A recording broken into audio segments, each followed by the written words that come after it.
Hello students, last class में हम pure substance, part of pure substance, element and compound को discuss कर चुके थे। Is matter around us pure and impure, उसके बारे में भी हम बात कर चुके थे। हमने मैटर को टू पार्ट्स में मेनली सब डिवाइड कर दिया था, प्योर एंड इम्प्योर में। प्योर को फर्दर हमने टू पार्ट्स में डिवाइड किया, एलिमेंट एंड कंपाउंड में। एलिमेंट को फर्दर हमने थ्री पार्ट्स में डिवाइड किया था बेटा, metal, non metal and metalloids में। हमने उन सब की करैक्टरिस्टिक्स पढ़ी थी। आफ्टर दैट कंपाउंड क्या होता है एंड कंपाउंड्स की करैक्टरिस्टिक्स क्या होती हैं वो पढ़ा था। अब मैं एक बार आपको बता दूं कि कंपाउंड को मेनली हमने टू पार्ट्स में डिवाइड किया है, organic compound and inorganic compound. Organic compound वो कंपाउंड है जो हमें लिविंग थिंग से मिलते हैं, लाइक प्लांट और एनिमल से हमें जो कंपाउंड्स मिलते हैं हम उनको ऑर्गेनिक कंपाउंड कह रहे हैं। और इनऑर्गेनिक कंपाउंड जो हमें रॉक और मिनरल से मिल रहे हैं तो हम उन्हें इनऑर्गेनिक कंपाउंड बोलेंगे। ठीक है, तो एलिमेंट को थ्री पार्ट्स में डिवाइड किया था और कंपाउंड्स को टू पार्ट में डिवाइड किया है, inorganic and organic compound. Organic, which obtained from living sources like plant and animal, and inorganic, which is obtained from non-living sources like rocks and minerals. After that हम पढ़ेंगे impure substance, and impure substance को कितने parts में divide किया है। तो impure substance को ही बेटा मिक्सचर बोलते हैं। ठीक है, mixture is nothing else, it is a impure substance because it is formed when two or more substance are simply mixed in any proportion। ये कब बनता है? जब हम दो या दो से ज़्यादा सब्सटेंस को सिंपली किसी भी प्रोपोर्शन में मिक्स कर दे तब। No chemical reaction take place when two substances are simply mixed in any proportion। ठीक है, जब हम किसी भी दो सब्सटेंस को सिंपली मिक्स करेंगे किसी भी प्रोपोर्शन में तो कोई केमिकल रिएक्शन नहीं होती है। अब मिक्सचर की क्या क्या करेक्टरिस्टिक्स है? तो property are same as of constituents, इनकी प्रॉपर्टी वैसी ही होंगी जैसी इनकी कंस्टिट्यूएंट्स की होंगी, मतलब जिनसे ये मिलके बनता है वैसी ही प्रॉपर्टी ये बनने के बाद रखेगा। फॉर एग्जाम्पल मैं बात करूं, मैंने शुगर एंड वाटर ले लिया और शुगर और वाटर को मिला के एक मिक्सचर तैयार किया है, तो जैसी प्रॉपर्टी शुगर एंड वाटर की है उनको मिलाने के बाद जो हमें मिक्सचर मिलेगा उसकी प्रॉपर्टी भी उन्हीं की जैसी रहेगी। ठीक है, सेपरेटेड बाय फिजिकल मेथड, किसी भी फिजिकल मेथड से हम सेपरेट कर सकते हैं, लेकिन कंपाउंड को हम क्या कर पा रहे थे? फिजिकल से सेपरेट नहीं कर पा रहे थे, किसी केमिकल मेथड से सेपरेट कर पा रहे थे। कंपाउंड में क्या था? कंस्टिट्यूट्स की प्रॉपर्टी सेम नहीं थी, है ना, डिफरेंट थी कंपाउंड के कंपैरिजन में। It is formation does not require और रिलीज एनर्जी, जब हम फिजिकली किसी चीज़ को मिला रहे हैं, केमिकली कोई रिएक्शन ही नहीं हो रही है, तो जब आप उनको मिलाओगे तो ना तो एनर्जी की आपको ज़रूरत पड़ेगी मिलाने के लिए और ना ही कोई अमाउंट ऑफ एनर्जी वहाँ से रिलीज होती है बेटा। Melting and boiling point not fix, इनका ना मेल्टिंग पॉइंट फिक्स होता है ना बॉइलिंग पॉइंट फिक्स होता है। तो हमने जर्नली फिर मिक्सचर को टू पार्ट्स में डिवाइड किया, homogeneous and heterogeneous mixture. Homogeneous mixture वो होते हैं भाई, होमो का मतलब सेम, जो कंप्लीट मिक्स हो जाए। पहली बात, शुगर एंड वाटर की मैं बात करूँ कंप्लीट मिक्स होता है। दूसरी अगर हम बात करें which is uniform throughout the solution, मतलब मैंने जब शुगर को मिक्स किया है वाटर के अंदर तो ऐसा नहीं होता है बेटा कि एक कॉर्नर में शुगर मिक्स हुआ, दूसरे में थोड़ा कम मिक्स हुआ, तीसरी जगह पे मैंने जाके देखा पर्टिकुलर वहाँ पे ज़्यादा शुगर मिक्स हुआ, ऐसा नहीं होता है। It is uniform throughout the solution, हर जगह यूनिफॉर्मली डिस्ट्रीब्यूट होता है, हर जगह बराबर डिस्ट्रीब्यूट होता है। And it contain one phase after mixing, जैसे शुगर का फेज सॉलिड है बेटा, वाटर का लिक्विड है, लेकिन जब हम इन दोनों को मिक्स कर देंगे आफ्टर मिक्सिंग हमें एक ही फेज लिक्विड मिल रहा है।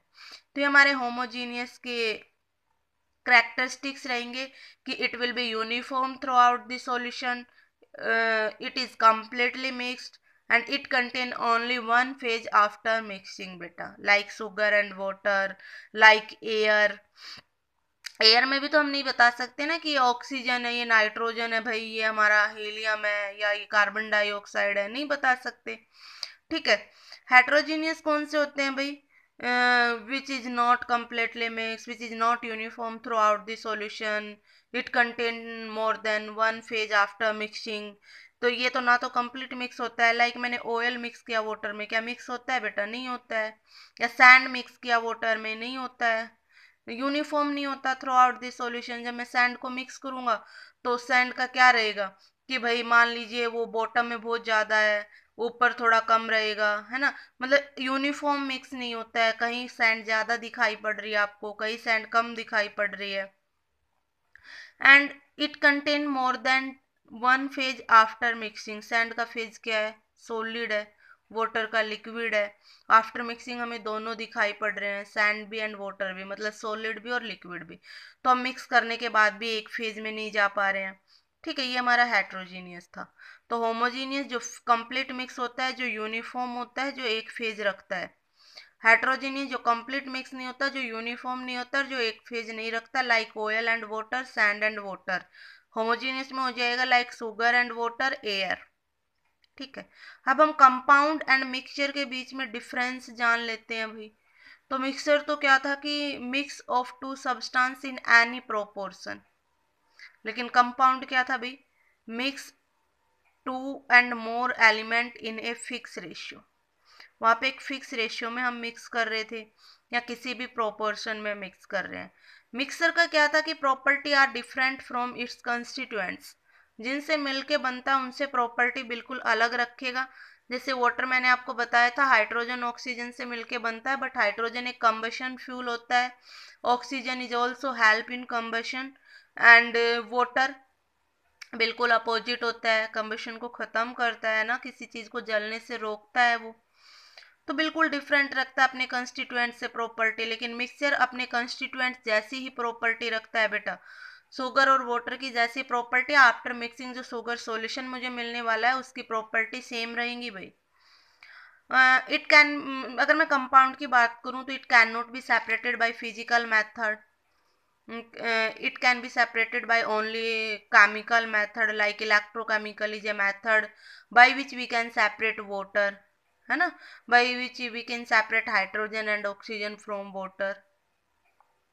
तो क्या है कि हमारा जो कंपाउंड होता है कि वो ओनली भाई हम कंपाउंड को सिर्फ केमिकल मेथड से सेपरेट कर सकते हैं, फिजिकल से नहीं कर सकते हैं। लेकिन मिक्सचर का हमारा क्या रहता है कि मिक्सचर को हम सेपरेट कर सकते हैं फिजिकल मेथड से भी। ठीक है बेटा। जब हम कंपाउंड बनाते हैं तो may be amount of energy requirement भी हो सकती है और अमाउंट ऑफ एनर्जी रिलीज भी हो सकती है। लेकिन जब हम एक मिक्सचर बनाते हैं तो ना तो हमें एनर्जी की ज़रूरत पड़ती है और ना ही एनर्जी रिलीज होती है। हमारा जो कंपाउंड होता है उसका बॉइलिंग और मेल्टिंग पॉइंट मिक्स होता है भाई, सॉरी फिक्स होता है, लेकिन हमारा जो मिक्सचर होता है उसका melting and boiling point fix नहीं होता है बेटा। ठीक है। और लास्ट डिफरेंस की अगर मैं बात करूं तो हमारा जो कंपाउंड होता है वो सिर्फ होमोजीनियस इन नेचर होता है बेटा। कंप्लीट मिक्स होते हैं उसके कंस्टिट्यूएंट्स। लेकिन हमारा जो मिक्सचर होता है it may be homogeneous and it may be heterogeneous. ठीक है। और उसके आगे है solution. Solution is a homogeneous mixture of two or more substances whose composition can be varied within certain limit। क्या है कि सॉल्यूशन हमारा होमोजीनियस मिक्सचर होता है भाई, दो या दो से ज़्यादा सब्सटेंस का, जिसकी कंपोजिशन को हम बढ़ा सकते हैं लेकिन एक लिमिट तक ही। जैसे मैंने शुगर सॉल्यूशन बनाया, शुगर मैंने मिक्स की वाटर के अंदर, तो मान लीजिए मैंने एक गिलास वाटर लिया, उसमें मैंने 3 चम्मच मिक्स किया, हो गया, 4 किया, हो गया, 5 किया, हो गया। अब मैं 10 चम्मच मिक्स कर रही हूँ, शुगर नहीं मिक्स हो पा रहा है। मतलब क्या है? अब शुगर कंप्लीट मिक्स नहीं हुआ है तो क्या मैं उसको बोल दूंगी कि वो सॉल्यूशन है? नहीं बोल पाऊंगी, क्योंकि सॉल्यूशन तो क्या होता है? एक होमोजीनियस मिक्सचर होता है। उसमें तो कंपोनेंट क्या रहेंगे? कंप्लीट मिक्स रहेंगे, लेकिन वहाँ तो नहीं हो रहे हैं। तो एक सर्टेन लिमिट तक ही एक चीज़ मिक्स होती है किसी चीज़ के अंदर, है ना। तो उस लिमिट तक जहाँ तक वो मिक्स हो रहा है मैं उसको सॉल्यूशन बोलूँगी बेटा। और जहाँ पे वो मिक्स नहीं हो रहा है और फिर भी आप उसको मिलाए जा रहे हो तो वो सॉल्यूशन नहीं है, अब वो हेट्रोजीनियस मिक्सचर बन गया है। ठीक है, तो ये याद रखना। कि सॉल्यूशन हम किसी चीज़ को तभी कह रहे हैं जब वो एक होमोजीनियस मिक्सचर है दो या दो से ज़्यादा सब्सटेंस का, और वो कंप्लीट मिक्स है ना, क्योंकि होमोजीनियस है तो कंप्लीट मिक्स है, यूनिफॉर्म है थ्रू आउट दी सॉल्यूशन। तो इसके कंपोजिशन को हम वैरी तो करवा सकते हैं लेकिन एक लिमिट में। मान लीजिए मैंने 1 चम्मच मिक्स किया, फिर मैं 2 भी कर सकती थी, 3 भी कर सकती थी, तो उस लिमिट को मैं अपने हिसाब से वैरी करवा रही हूँ। मुझे 1 चम्मच चाहिए था उसमें तो मैंने 1 मिक्स कर दिया, 2 चम्मच चाहिए तो हम उसमें 2 भी मिक्स कर सकते हैं, 3 चाहिए 3 भी कर सकते हैं, लेकिन हमें 15 चाहिए तो नहीं कर पाएंगे, होगा ही नहीं मिक्स, वो सॉल्यूशन ही नहीं रहेगा फिर। तो जर्नली हम बाइनरी सॉल्यूशन की बात करते हैं भाई। बाइनरी मतलब ए solution which is made up of 2 components. जो 2 कंपोनेंट से मिलके बनेगा हम उसको बाइनरी सॉल्यूशन कहेंगे भाई। एक कंपोनेंट को मैं नाम दे रही हूँ सॉल्यूट और दूसरे कंपोनेंट को नाम दे रही हूँ सॉल्वेंट। सॉल्यूट वो कंपोनेंट रहेगा जो लेस अमाउंट में प्रेजेंट है, और सॉल्वेंट वो कंपोनेंट रहेगा जो लार्ज अमाउंट में प्रेजेंट है बेटा। फॉर एग्जाम्पल मैंने शुगर और वाटर की जब बात करी, तो शुगर 2 चम्मच 3 चम्मच मिक्स हुई और वाटर में पूरा ग्लास लेके चल रही हूँ, तो ज़्यादा अमाउंट में कौन है, वाटर है, तो वो किसका काम करेगा, सोलवेंट का काम करेगा। कम अमाउंट में कौन है, शुगर है, तो शुगर किसका काम करेगी, सॉल्यूट का काम करेगी। तो जो कम अमाउंट में होती है वो सॉल्यूट का काम करती है, और जो ज़्यादा अमाउंट में होती है वो सॉल्वेंट का काम करती है बेटा। या हम दूसरा ये कह सकते हैं कि जो मिक्स होगी वो सॉल्यूट, और जिसमें मिक्स होगी वो सॉल्वेंट, सेम ही बात है। ठीक है, जो मिक्स हुआ सॉल्यूट, जिसमें मिक्स हुआ सॉल्वेंट। जैसे शुगर मिक्स हुआ सॉल्यूट, वाटर में मिक्स हुआ सॉल्वेंट। या जो कम अमाउंट में है सॉल्यूट, लार्ज अमाउंट में है सॉल्वेंट। तो हमने बाइनरी सोल, वैसे तो हमारा सॉल्यूशन टर्नरी, क्वार्टनरी, पेंटनरी, हेक्जेनरी, हैप्नरी, इस तरीके से कितने भी कंपोनेंट का सॉल्यूशन हो सकता है बेटा। मतलब बाइनरी मतलब 2 कंपोनेंट का, टर्नरी मतलब 3 कंपोनेंट, क्वार्टनरी मतलब 4 कंपोनेंट, पेंटनरी मतलब 5 कंपोनेंट का सॉल्यूशन। ठीक है, लेकिन जर्नली हम बाइनरी सॉल्यूशन की बात करेंगे आपकी यूनिट में, मतलब 2 कंपोनेंट के सॉल्यूशन की बात करेंगे, जिसमें एक लेस अमाउंट में रहेगा, एक लार्ज अमाउंट में रहेगा। लेस अमाउंट को मैं सॉल्यूट बोलूँगी और लार्ज अमाउंट को सॉल्वेंट बोलूँगी। कैरेक्टरिस्टिक्स ऑफ सॉल्यूशन क्या है भाई, कि फर्स्ट तो हमारा सॉल्यूशन होमोजीनियस होना चाहिए। उसकी कंपोजिशन को हम वैरी तो करवा सकते हैं लेकिन एक लिमिट तक ही, ऐसा नहीं है कि कितना भी बढ़ा सकते हो, है ना। तो composition will be varied with in certain limit. Size of particle will be very small. ये कह रहा है कि जो हम सॉल्यूट लेके चल रहे हैं, जो हमें उस सॉल्वेंट में मिक्स करना है, उनके पार्टिकल साइज क्या होनी चाहिए बेटा, स्मॉल होनी चाहिए, तभी वो इजीली मिक्स हो पाएगा। डज नॉट स्कैटर लाइट, ये लाइट को स्कैटर नहीं कर पाता। आगे हम suspension, colloidal solution and all that पढ़ेंगे, तो हम स्कैटरिंग ऑफ लाइट को और ज़्यादा क्लियरिटी के साथ देखेंगे, इस कॉन्सेप्ट को पढ़ेंगे। अभी बस इतना जान लीजिए कि मैंने किसी सॉल्यूशन से अगर एक बीम ऑफ लाइट जब मैं पास करवाऊंगी तो उसका पाथ मुझे विजिबल नहीं दिखाई पड़ेगा, मतलब वो बीम ऑफ लाइट हम नहीं देख पाएंगे क्लियरली। ठीक है, तो ये स्कैटरिंग नहीं कर पाता है लाइट को, does not scatter light, can be separate by physical method because not stable. ये कह रहा है इसको हम किसी फिजिकल मेथड से सेपरेट कर भी सकते हैं और भाई एक्चुअल में नहीं भी कर सकते हैं ना। It can be separated and not by journal, क्योंकि होमोजीनियस है, और होमोजीनियस को जर्नली कर भी सकते हैं, क्योंकि मैंने कहा था मिक्सचर को हम कर पाते हैं ना, तो कर भी सकते हैं जर्नली और कुछ को नहीं भी कर पाएंगे। तो हम कह सकते हैं it can be separated by physical method, separate कर सकते हैं क्योंकि ये स्टेबल नहीं होता है ज़्यादा। उसके बाद बेटा हमने लिक्विड भी देखे कि लिक्विड भी हमने 3 टाइप्स में डिवाइड किए on the basis of its solubility, कि कितना ये सॉल्युबल हो रहा है, कितना ये मिक्स हो रहा है।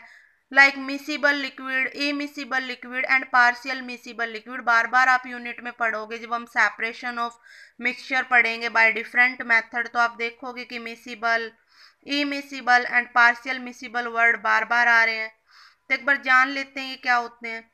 Miscible liquids are those liquids which are able to mix, है ना, which are completely mix, जो complete mix होते हैं आपस में हम उनको miscible liquid बोलते हैं बेटा। ठीक है। For example water and alcohol, अगर एल्कोहल को हम वाटर में मिक्स करवाएंगे तो वो कंप्लीट मिक्स होता है, तो हम उसको कैसा लिक्विड बोलेंगे, मिसिबल लिक्विड बोलेंगे भाई। ठीक है, मतलब दो लिक्विड आपस में अगर कंप्लीट मिक्स हो जाए तो हम उन लिक्विड्स को मिसिबल लिक्विड बोलते हैं। फॉर एग्जाम्पल मैंने आपको बताया वाटर और एल्कोहल। इमिसिबल लिक्विड कौन से होते हैं, अनेबल टू मिक्स, जो कंप्लीट मिक्स नहीं होते हैं भाई, like oil and water.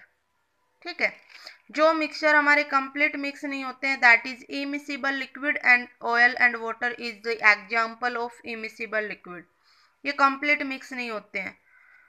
Partial miscible, कुछ ऐसे होते हैं जो थोड़े बहुत मिक्स हो जाते हैं। When liquid dissolve to some extent to form solution, है ना, कि कुछ एक्सटेंट तक हम उनको डिजोल्व कर पा रहे हैं, थोड़ा बहुत उनको हम डिजोल्व कर पा रहे हैं, that is partially miscible. For example soda water plus organic juice. ठीक है, ऑरेंज जूस, सॉरी, हम सोडा वाटर को जब ऑरेंज जूस में मिक्स करते हैं भाई, तो वो एक स्मॉल एक्सटेंट तक मिसिबल हो पाता है, थोड़ा बहुत ही वो मिक्स हो पाता है, दैट इज पार्शियल मिसिबल। हम ये भी नहीं कह सकते कि मिक्स नहीं हो रहा, इमिसिबल है, और ये भी नहीं कह सकते कि कंप्लीट मिक्स हुआ है, मिसिबल है, हम उसको क्या बोलेंगे, पार्शियल मिसिबल बोलेंगे बेटा। ठीक है, तो हमने लिक्विड को 3 पार्ट्स में डिवाइड किया, miscible, immiscible and partial miscible. Miscible जो कंप्लीट मिक्स हो जाए, इमिसिबल जो कंप्लीट मिक्स ना हो, एंड पार्शियल मिसिबल जो सम एक्सटेंट तक मिक्स हो। ठीक है भाई, उसके बाद हम सॉल्यूशन को फर्दर 2 पार्ट्स में डिवाइड कर रहे हैं, aqueous solution and non aqueous solution. बार बार आप ये टर्म भी केमिस्ट्री में बार बार देखोगे, aqueous solution, non aqueous solution. तो क्या होता है एक्वस और नॉन एक्वस सॉल्यूशन भाई, इन विच सॉल्वेंट इज वाटर। ठीक है, तो एक्वस सॉल्यूशन हम उसे कह रहे हैं जिसमें बहुत ज्यादा अमाउंट में वाटर प्रेजेंट है, या मैं यूं कह दूं जिसमें सॉल्वेंट वाटर प्रेजेंट है, क्योंकि सॉल्यूट कम अमाउंट में होता है, सॉल्वेंट लार्ज अमाउंट में होता है। तो अगर वो सॉल्वेंट उसमें वाटर है, किसी सॉल्यूशन के अंदर सॉल्वेंट हमारा वाटर है, तो हम कहेंगे ये एक एक्वस सॉल्यूशन है, like salt solution, sugar solution. मैं शुगर सॉल्यूशन बनाऊंगी तो ऑब्वियसली मुझे वाटर ज़्यादा लेना पड़ेगा, तभी वो सॉल्यूशन शुगर बन पाएगा ना। साल्ट सॉल्यूशन बनाएंगे तब भी वाटर ज़्यादा लेके चल रहे हैं, तभी सॉल्यूशन को साल्ट सॉल्यूशन कह पा रहे हैं। तो हमारा जो एक्वस सॉल्यूशन रहेगा उसमें अमाउंट ऑफ वाटर ज़्यादा रहेगा, या ये कह सकते हैं कि वाटर एज एन सॉल्वेंट रहेगा बेटा। नॉन एक्वस सॉल्यूशन, जहाँ पे हमारा जो सॉल्वेंट रहेगा वो अदर देन वाटर रहेगा। ठीक है, हम सॉल्यूशन को नॉन एक्वस सॉल्यूशन बोलेंगे अगर हमारा सॉल्वेंट कुछ अदर देन वाटर है, मतलब कि वाटर नहीं होगा वहाँ पे एज एन सॉल्वेंट, वो बेंजीन हो सकता है, अल्कोहल हो सकता है। ठीक है, तो एक्वस तब कह रहे हैं जब हमारा सॉल्वेंट वाटर है, और नॉन एक्वस तब कह रहे हैं जब हमारा सॉल्वेंट वाटर ना होके कुछ और है, लाइक बेंजीन है, अल्कोहल है। ठीक है, तो ये हमने लिक्विड को 3 पार्ट्स में डिवाइड करके देखा, miscible, immiscible and partial miscible. वैसे ही हमने सॉल्यूशन को भी 2 पार्ट्स में तोड़ा, aqueous solution and non aqueous solution. Water as an solvent aqueous, and other than water अगर कुछ और है solvent then it will be non aqueous.